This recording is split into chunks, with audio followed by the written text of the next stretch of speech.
Okay, let's be real. We've all been there, right? Staring at a task, knowing you have to do it, but your brain just won't start.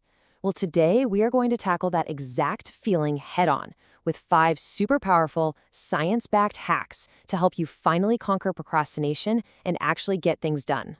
So here's the game plan. First, we're going to dig into the science of why starting is so darn hard.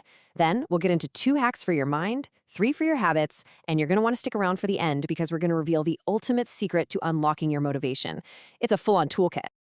All right, let's dive right in. Section 1, overcoming mental inertia. Before we even get to the hacks, we've got to look under the hood. We need to understand the science of why we get stuck in the first place. I mean, this is the universal question, isn't it? That very first moment, that initial push to begin something new, whether it's a huge work report or just, cleaning out the garage, it feels like trying to push a giant boulder uphill. So, what gives? Well, the answer comes from a concept borrowed from chemistry, of all places. It's called activation energy. Just think of it like a mental hurdle you have to clear to get going. And the bigger and more intimidating that task feels, the higher that hurdle gets. Our entire goal with these hacks is to shrink that hurdle way, way down so you can just hop over it without even thinking. So let's get to our first set of solutions, hacks for your head. These next 2 strategies are all about rewiring the way you think to make that starting process feel so much easier. Okay, hack number 1. This one's a classic for a reason. It's called the 5-minute chunking method. And trust me, it's simple, it's elegant, and it is a ridiculously effective way to trick your brain into getting started. So here's how it works. You take that big, scary project, and you just break it down into tiny, almost laughable little chunks. Then you pick just one of them. And here's the magic part. You set a timer, and you commit to working on it for only 5 minutes. That's it. This just crushes the activation energy. Because, come on, anyone can do something for 5 minutes, right? And what you'll find is, once that timer dings, you've already done the hardest part, which is starting. And you'll probably just keep on going. All right, our second mental hack is all about finding your motivation. It's called define your why. This is where you connect the boring thing you have to do with something you actually genuinely care about. See, it's all about the power of reframing. On the one hand, you can look at a task and think, oh, I have to finish this report to pay the bills. It feels like a total chore. But what if you reframe it? What if that same task is now, I get to finish this report to build a secure future for my family? Suddenly, it's not a chore anymore. By defining your why, you turn a tedious task into a meaningful step towards a goal that really matters to you. Okay, so we've done some work rewiring our thoughts. Now let's talk about changing our actions and our environment. It's time for some hacks for your habits. And this next one, oh, this one is fun. It's a brilliantly simple idea called temptation bundling. This is all about making those tasks you absolutely dread into something you might actually look forward to. The whole idea is you pair something you need to do, like, say, doing the dishes, with something you want to do, like listening to your favorite podcast.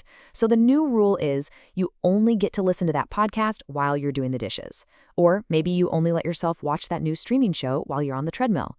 You're linking the chore to the reward, and pretty soon your brain starts to associate that difficult task with a little bit of pleasure. Hack number 4 taps into a motivator that is so powerful, but we often forget to use it. Other people. Let's talk about leveraging social accountability.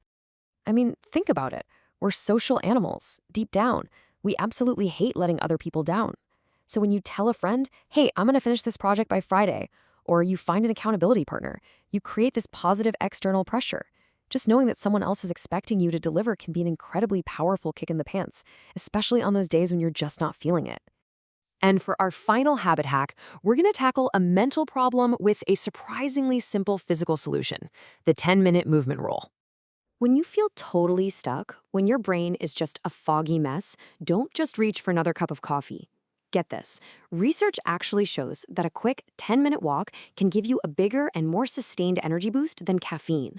It clears out the mental cobwebs and lets you come back to your desk feeling refreshed and ready to actually focus. All right, we have covered some seriously powerful tools, but now we've arrived at the final section, the one big idea that ties this all together. Let's talk about the ultimate motivation secret.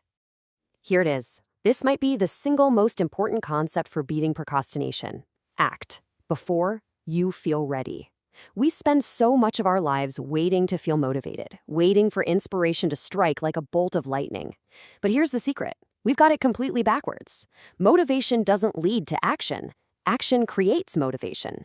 Taking that first tiny step is what builds momentum. Actually seeing a little bit of progress is what fuels your desire to keep going.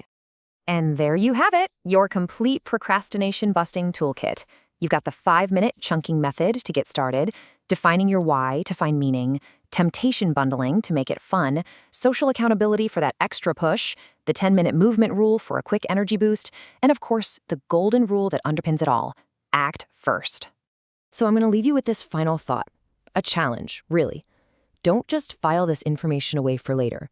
Use it right now. Look at your to-do list. Pick that one thing you've been avoiding and just ask yourself, what are you going to start in the next 5 minutes?